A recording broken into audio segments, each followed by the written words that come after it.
c'est pas un match capital, c'est un premier tournant. Voilà, donc on le sait. Nous poursuivons envie de nous rattraper, ça c'est normal. Maintenant,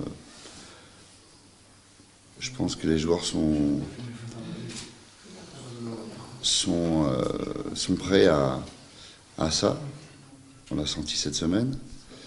Ils sont prêts à être à la hauteur de l'événement, si pour vous c'est un événement. Donc j'attends avec impatience le match.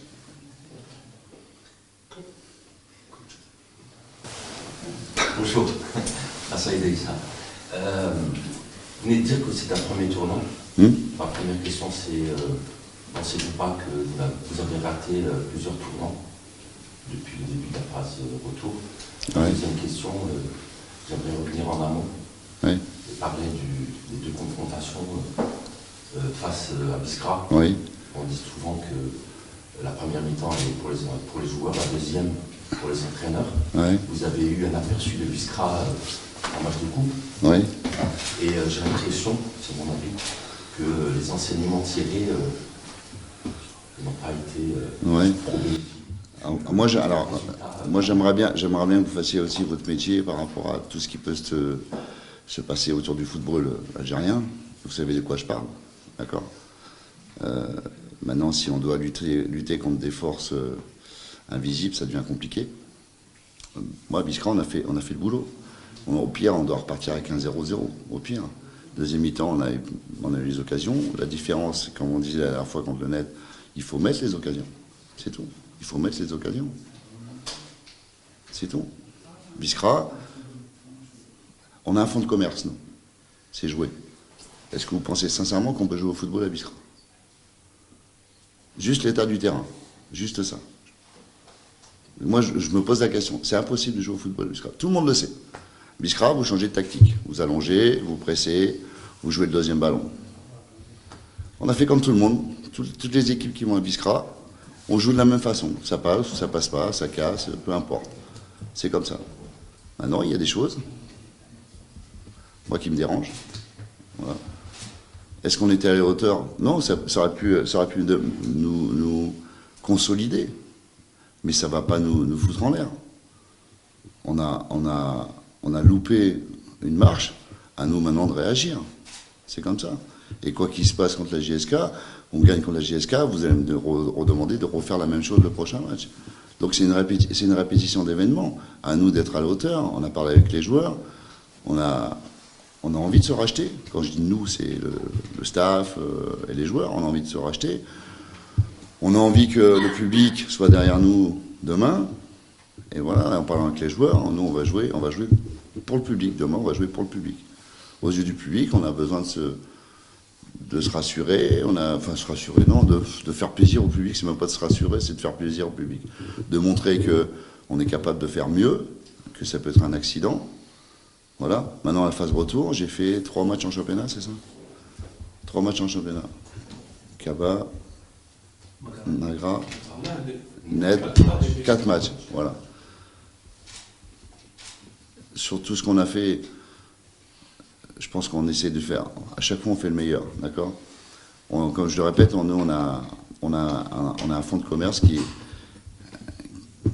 qui est la volonté de créer des choses. Voilà. Pour créer des choses, il faut prendre des risques.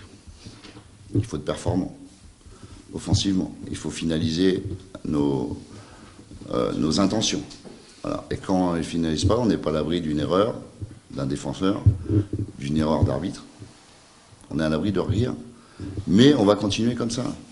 On ne va pas se recroqueviller sur nous, à défendre, comme le Net, je suis désolé, mais comme le Net, à rester à 10 devant la défense en attendant un miracle. On va prendre les choses en main. Et on prendra les choses en main à chaque fois. C'est une obligation. On est premier, on doit afficher nos ambitions, mais nos ambitions, il faut qu'elles soient aussi sur le terrain. Sans ça, on ne serait pas cohérent dans l'ambition du club, dans l'ambition des joueurs. Les risques, on les prendra toujours. À nous d'être plus performants. Coach, on a vu que lors du dernier match, après avoir joué en 4-2, vous vous êtes repassé au 1-4-1, qui était un chemin privilégié par Marani. Est-ce que ça veut dire que le premier remaniement tactique de Zuma n'a pas marché? Mais t'as pas le choix, Biskra. À Biskra, c'est pas le ballon qui est important, c'est le deuxième ballon, c'est le renvoi, il faut faire du nombre au milieu. Tu n'as pas le choix. Tu n'as pas le choix. C'est comme ça. C'est comme ça.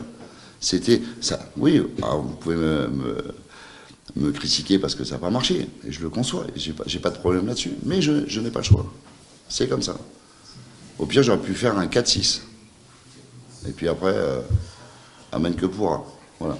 Après, la tactique, j'ai assez d'expérience en tant que joueur et entraîneur pour vous dire que la tactique, elle est animée par les joueurs, par la volonté.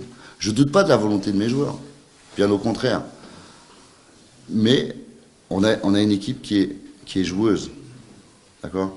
Et on a besoin que les conditions soient réunies pour pouvoir pratiquer ce qu'on sait faire. Voilà, je suis désolé. Je ne veux pas être méchant ou quoi que ce soit, mais c'est pas un terrain de football à Biskra. C'est pas une excuse, d'accord? Ils ont gagné, ils ont mérité, je sais pas, mais ils ont gagné, point final, d'accord? Une équipe qui mérite d'être championne, c'est une équipe qui, un peu comme le caméléon, qui peut... Oui, mais alors, ce qui est marrant en Algérie, c'est que déjà, vous n'avez pas le droit de perdre les matchs à domicile. Donc, à l'arrivée, il devrait avoir déjà 16 premiers en phase aller. Parce que tu gagnes à domicile, tu perds à l'extérieur. Donc, 16 premiers. D'accord? Ah, quand tu perds à l'extérieur, quand tu fais match nul, c'est pas mal, mais quand tu perds. Donc, on fait quoi? On fait quoi? On donne tout à domicile, on envoie l'équipe B à l'extérieur, on redonne tout à domicile. On n'a pas dit qu'on était parfait, on a dit qu'il fallait qu'on rajoute des choses. D'accord? La première chose dans le football, enfin il y a deux choses dans le football, c'est courir et duel. Courir et duel, courir et duel. Ça c'est la base du football. Le reste on rajoute. On rajoute tout ce qui peut alimenter une structure, tout ce qui peut donner un plus. Okay? Mais c'est la base de ça. C'est la base de ça. Toutes les équipes veulent battre Servette. Toutes les équipes veulent battre le Servette.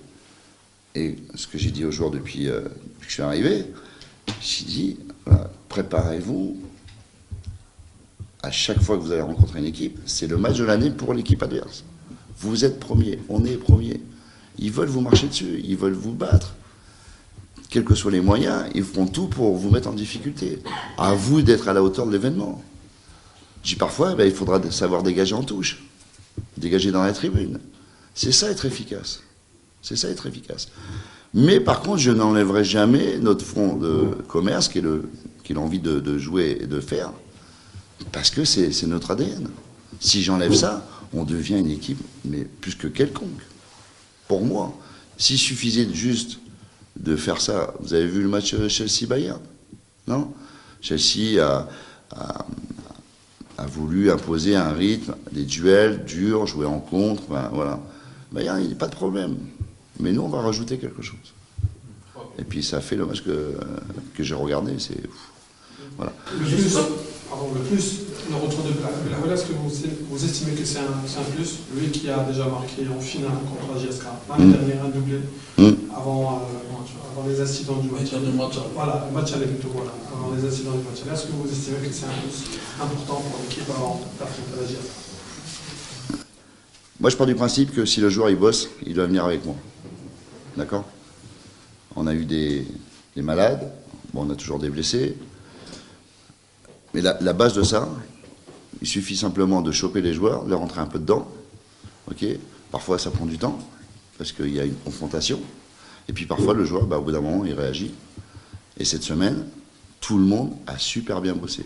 Même ceux qui faisaient un peu la tête ou quoi que ce soit. Tout d'un coup, il y a eu un renversement de situation, c'est-à-dire, ils ont compris comment ça fonctionnait. Et moi j'en suis ravi, parce que ça va faire un bien énorme pour l'équipe. C'est ça. Les joueurs, il y a de l'investissement de la part de tout le monde. Vous avez des joueurs qui ont du caractère, okay, mais qui n'acceptent pas la concurrence. Il faut juste leur prouver que je respecte tes qualités, mais la concurrence, elle va exister. Prouve-moi que j'ai tort. Voilà, prouve-moi que j'ai tort. Et cette semaine, Tout le monde a joué le jeu. C'est-à-dire l'entraînement, la participation, l'engagement, l'investissement. Tout le monde a joué le jeu cette semaine. Justement, coach, je voudrais revenir sur ce que vous disiez, la deuxième balle. Si on parle beaucoup plus de l'aspect offensif, mais défensivement, ça vous a fait aussi du mal, puisque à Magra, par exemple, il n'y avait personne sur cette fameuse deuxième balle. Face à Biskra aussi, sur la continuité de l'action qui amène le but. Est-ce que c'est problématique? Non, il y avait du monde. Mais il n'y avait personne là? Non, il y avait du monde. Non, il y avait du monde. Mais trop loin. Voilà. Enfin, quand trop loin, c'est pas 10 mètres. Hein. C'est 3 mètres. C'est 3 mètres. C'est ce qu'on a bossé tout à l'heure. C'est 3 mètres. Leur expliquer, c'est parce que vous êtes. Il y a 3 attaquants et vous êtes 7 qu'on n'est pas en danger. C'est ça qu'on a travaillé, qu'on travaille. C'est-à-dire que le joueur a tendance à être obnubilé par le ballon et plus ce qui se passe autour de lui. Il suffit qu'un attaquant soit à 1 mètre de vous, une seconde après, il est à 3 mètres de vous. Et c'est fini. Voilà. C'est de l'intelligence, c'est de la compréhension. C'est ce qu'on rajoute justement sur la définition d'un footballeur. L'intelligence. Voilà. On fera des erreurs, mais on en fera encore des erreurs. À nous de ne pas les payer cash à chaque fois. Coach, pratiquement dans chaque rencontre, on voit que vos joueurs ils prennent le carton jaune de contestation. Il y a aussi un joueur qui est convoqué pour la commission de discipline. Oui. Est-ce que c'est un facteur qui vous gêne? Complètement. C'est bien sûr. Et croyez-moi que même dans la semaine, on les rabâche. Avant le match, on les rabâche. On dit de toute façon, l'arbitre a sifflé. À partir du moment où il a sifflé, même s'il s'est trompé, l'arbitre, il ne reviendra pas parce qu'il a sifflé. Donc ça ne sert à rien de contester. Restez dans votre match. Restez concentré, il a sifflé, vous vous replacez, vous cherchez votre adversaire, vous mettez dans la zone, et c'est fini. Voilà. Mais c'est des joueurs, ils ont du tempérament. J'ai des joueurs qui ont beaucoup de tempérament. C'est difficile pour certains de se contenir. C'est difficile. C'est une façon aussi d'exprimer sa déception ou sa rancœur, ce que vous voulez, mais sans geste violent, c'est juste à la parole. C'est juste à la parole. Et c'est peut-être aussi un truc à changer, ça aussi. C'est peut-être un truc à changer. Voilà. Je vous donne un exemple. Le joueur de Biskra qui a marqué le pénalty, il enlève son maillot. Est-ce que ça vaut un jaune? Parce que tu as marqué un but. Il n'y a pas de connotation politique, il n'y a pas de connotation religieuse, il n'y a rien. Il est content. C'est un arbitre... pourquoi pas discuter avec les arbitres? Et même en Angleterre, vous savez ce qu'ils disent, les joueurs. Et les arbitres acceptent parce que c'est l'ambiance, c'est le moment, c'est... Voilà. Mais on n'accepte pas. Le carton jaune, ça veut dire que vous êtes suspendu. Oui, non, mais c'est une sanction lourde derrière. C'est une sanction lourde. C'est peut-être aux instances aussi de réfléchir à autre chose. Ou pourquoi pas, c'est 4 cartons jaunes pour 10 matchs, c'est ça? Eh bien, pourquoi pas faire 3? Un match. Oui, non, mais sur 10 matchs. sur 10 matchs. Sur 10 matchs, c'est ça? Oui. Eh bien, pourquoi pas faire 3? C'est-à-dire que 3, ça peut aller vite aussi. Hein. Donc, tu vas le payer aussi. Les contestations. Si on empêche les joueurs de s'exprimer sur un terrain, déjà que nous, on leur demande de parler, ça fait partie du jeu. L'arbitre fait partie du jeu. Il n'est pas en dehors du jeu. Il faut qu'il accepte certaines choses, d'accord? Après, les propos, oui, il faut que les propos ils soient corrects. On est d'accord là-dessus. Mais dire à un arbitre violemment, je ne suis pas d'accord avec vous, ça ne vaut pas un jaune. Ça ne vaut pas un jaune. Voilà, l'arbitre, il peut dire, effectivement, peut-être, mais c'est comme ça. J'ai sifflé, voilà. Et ça calme les choses. J'en ai parlé, il y a peut-être aussi une manière de rapprocher aussi les arbitres et les joueurs. En France, depuis des années, on fait des petites réunions dans l'année avec les arbitres. On travaille sur le terrain, travail vidéo, un échange, et vous avez un rapprochement entre les joueurs et les arbitres. Et on s'aperçoit que les arbitres sont humains, qu'ils ont le droit de se tromper, il faut le respecter. Il y a une façon d'aborder un arbitre, mais il faut aussi une compréhension du corps arbitral sur une réaction de joueur. Les insultes, il faut les sanctionner, je suis d'accord. Mais quand vous réagissez d'une manière violente sans insulte, il faut parfois que l'arbitre puisse l'accepter, parce que c'est une réaction humaine. Si on enlève le côté humain du football, c'est quoi? Le jour où vous allez aller voir la VAR en Algérie,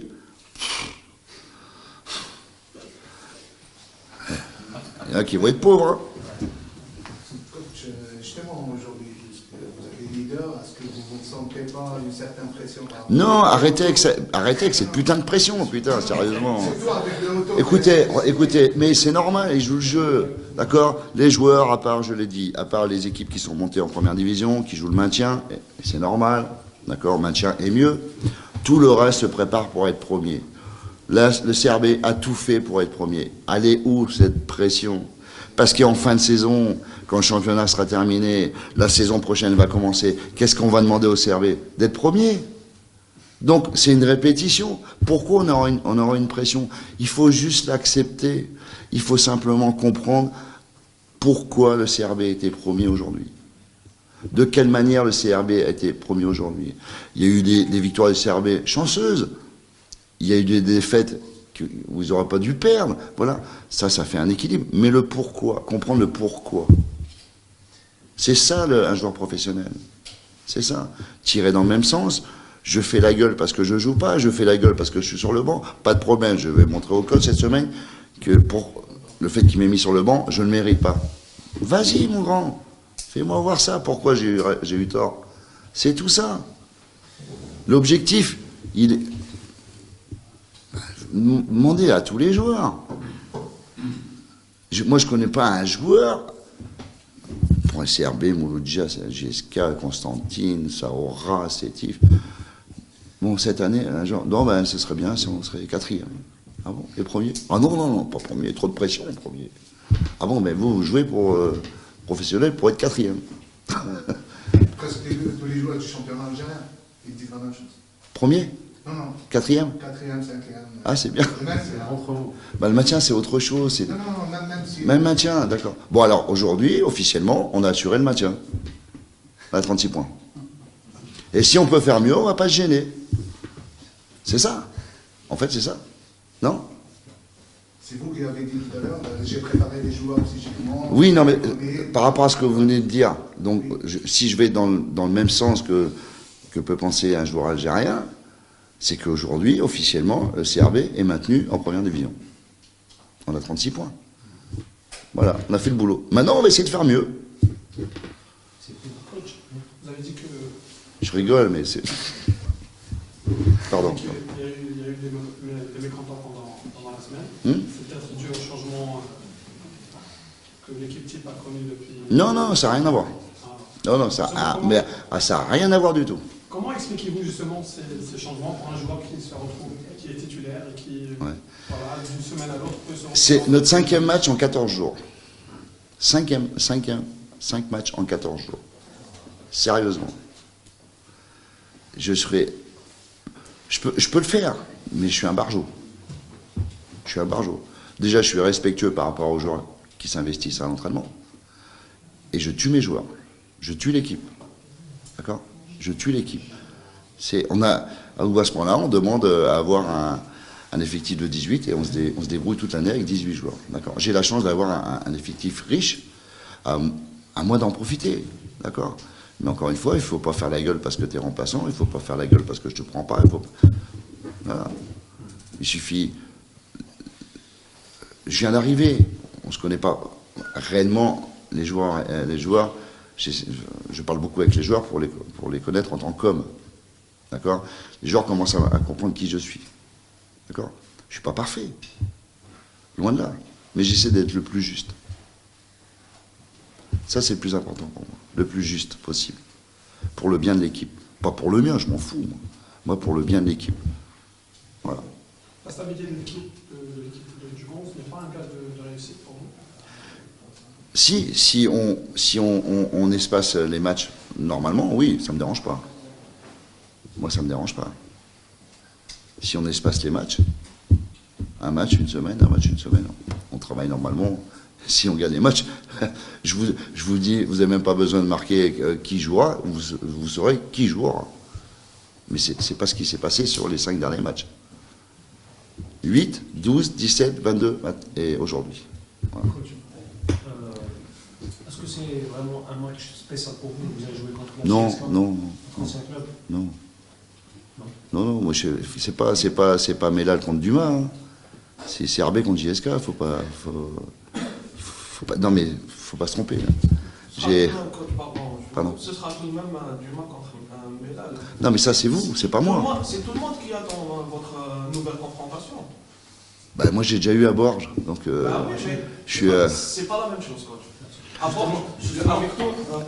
tout le respect que je dois apporter, Oui, bien sûr. vous n'avez pas, votre équipe n'avait pas les qualités qu'a le CRB. Oui. Donc Mais maintenant, pour- vous êtes dans des conditions maximales. Et pourtant, avec une bonne équipe. on a fait un bon match et on a fait un bon résultat. Oui, je sais. Mais ce ne sera pas la même chose.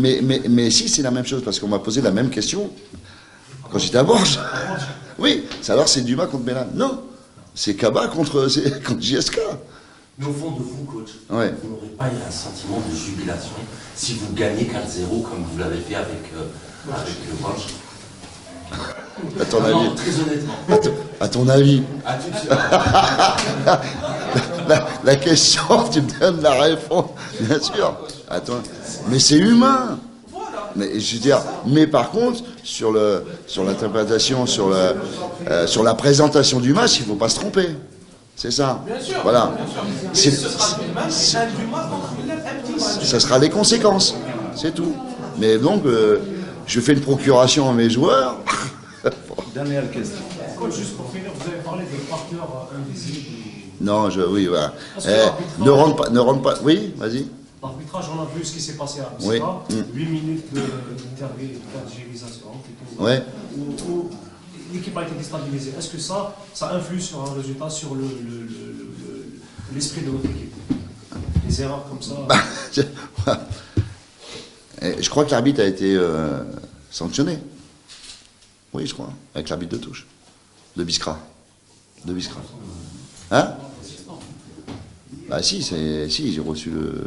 Si, ils ont été sanctionnés. Bah, il me semble, hein, Pour le moment, ils n'ont pas communiqué sur ça. Ben, attendez, je vais... Ils ne communiquent pas sur les sanctions des arbitres. Ah bon? Bah, je sais pas, moi. Vous êtes mieux informés que nous. La CFA a jugé que Boukalfa a commis une double faute sur le penalty où il aurait été dû valider le but et ne pas désigner le point de penalty. Ensuite, il n'aura pas dû retirer le penalty car le portier du Serbie n'a pas bougé de sa ligne. Par la sous-commission de discipline. On est d'accord? Voilà. Et ben, bien sûr qu'un arbitre peut te foutre une semaine de travail en l'air par une mauvaise décision. Bien sûr. C'est quoi la réaction derrière? La réaction, elle est bête, hein. Elle est enfantine. Que les joueurs, ils cassent tout dans les vestiaires. D'accord. Moi, je suis resté 45 minutes dans les vestiaires. J'ai pris 50 000 dinars d'amende, enfin, le club, parce que je ne me suis pas présenté à la conférence de presse. Je suis resté 45 minutes dans les vestiaires pour parler avec les joueurs, pour calmer les joueurs. Vous croyez que la conférence de presse, elle est importante? Et on me met, moi, une amende parce que je ne me présente pas, ou j'essaye de calmer qu'on arrête de péter les plombs. Voilà. Bien sûr que l'arbitre a un pouvoir de décision. Bien sûr qu'il peut changer un cours de match. Bien sûr qu'il peut se tromper, mais il ne faut pas que ça soit une faute qui sanctionne à 100% le travail. C'est-à-dire qu'en une décision, il me faut une semaine de travail en l'air. Voilà. Et derrière, voilà, moi je considère que l'arbitre, il m'a volé, il m'a pris des primes de match aux joueurs, il m'a volé de l'argent. Il m'a volé mon ambition. Et un point pour la fin de saison. Et peut-être. Peut-être. Donc, tant que la commission fera son travail, c'est-à-dire les sanctionner, je serai rassuré. Voilà.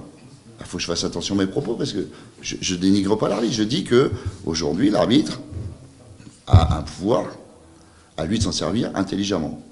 Voilà, c'est tout.